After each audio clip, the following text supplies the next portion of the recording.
Team LBR is a full-service commercial real estate services firm based here on the Space Coast.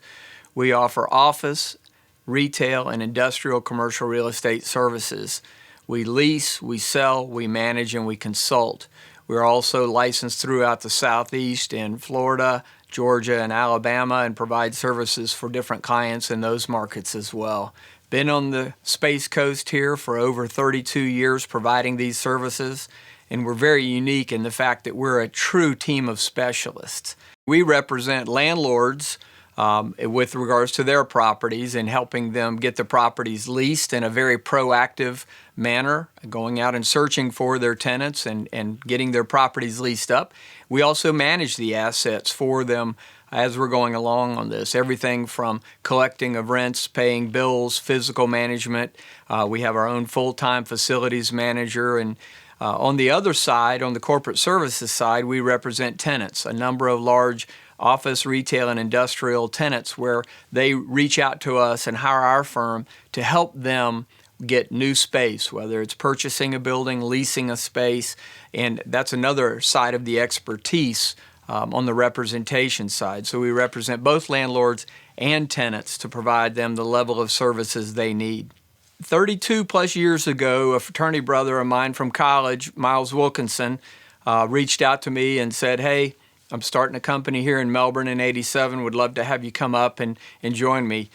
Your cold calling skills, your sales skills, etc., would do very well in this industry." So in March of '88, I came up and joined Miles at Corporate Property Group at his company. And over that 8-year period, just really dove into the community, worked hard on cold calling and prospecting. He and I became partners for about 8 years. And in '96, Miles said, I really just want to develop. I don't want to be a third-party broker. And we parted as friends. And in July of '96, I started Brian Lightle Incorporated, which has grown today to be Lightle, Beckner, Robison Incorporated over those years. Rob Beckner joined me 20 years ago and is just a phenomenal young man that's worked very hard to develop his business and grow it with his reputation in the community and do really well. So he joined me over 20 years ago. Jeff Robison, our retail team director, joined us over 15 years ago. Super guy, strong, been in the pharmaceutical field, understands sales and details.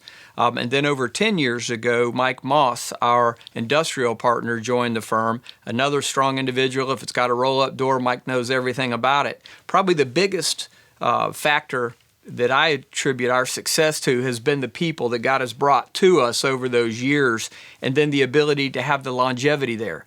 With that kind of longevity in a firm, you have continuity with your clients, continuity working together, continuity with your systems and your processes. So we've been really blessed to have the people. In March of '88, the economy was in the tanks. We had the savings and loan crisis. You had banks being shut down, doors locked on huge financial institutions in downtown Miami. Watched just huge carnage in our industry with the amount of damage being done as a result of the economic cycles. But starting out in that time was a great foundation to learn to work harder, to learn that even when times are hard, that the tenants and the business owners want you to talk to them.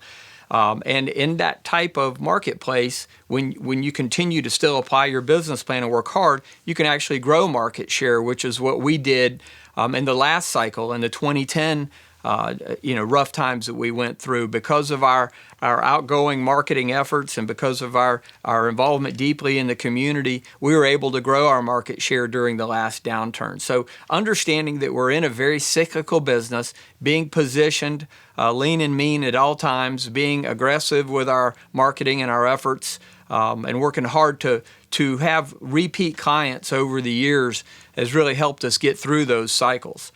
I love to watch the Discovery Channel shows with Alaska, and I love the outdoors, and I think about the people that live there and wow, it must be pretty incredible to have to go kill what you eat, and if you don't kill, you don't eat.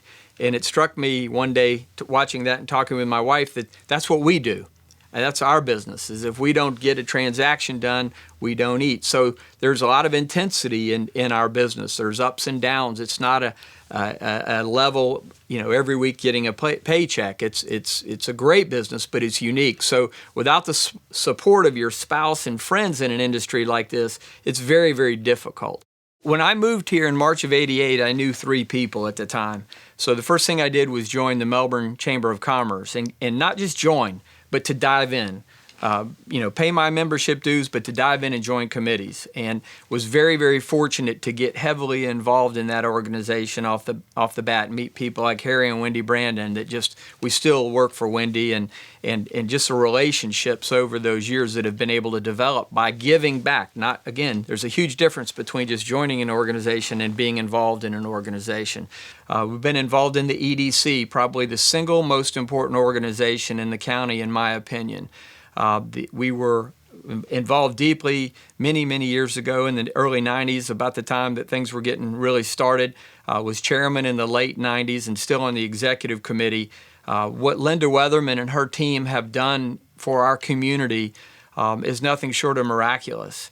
To take us from 2010, when 60 Minutes did a story on the death of the Space Coast, to where we are in 2020 today, I give most credit to Linda and her team for leading that charge and continuing to make our community better in every way. Many other organizations we're a part of. I'm on the board of directors for My Community Cares with Pastor Jarvis Wash, just an incredible person, love him dearly.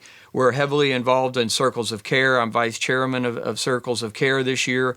We have other partners that are involved in everything from Candlelighters to Brevard Rescue Mission to First Baptist of Melbourne. Our partners started the Fuel Men's Ministry a number of years back. So we're deeply involved in our community, very thankful for what our community has given back to us, but we believe that we've got to be part of it. One of the questions that I'm asked on a regular basis is, what's the succession plan, or what's your retirement plan? You got to be getting close to being done. And my answer to that's very clear.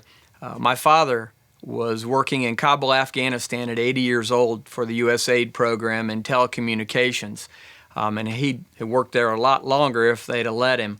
I'm only 59 at this point, so I've got a lot of years left to do this. I enjoy what I do. There's not a mandatory retirement like a pilot would have in our industry. To be able to continue to do this for a very long time is absolutely my plan, to follow in my dad's way of just continuing to work and use your mind and enjoy what you do.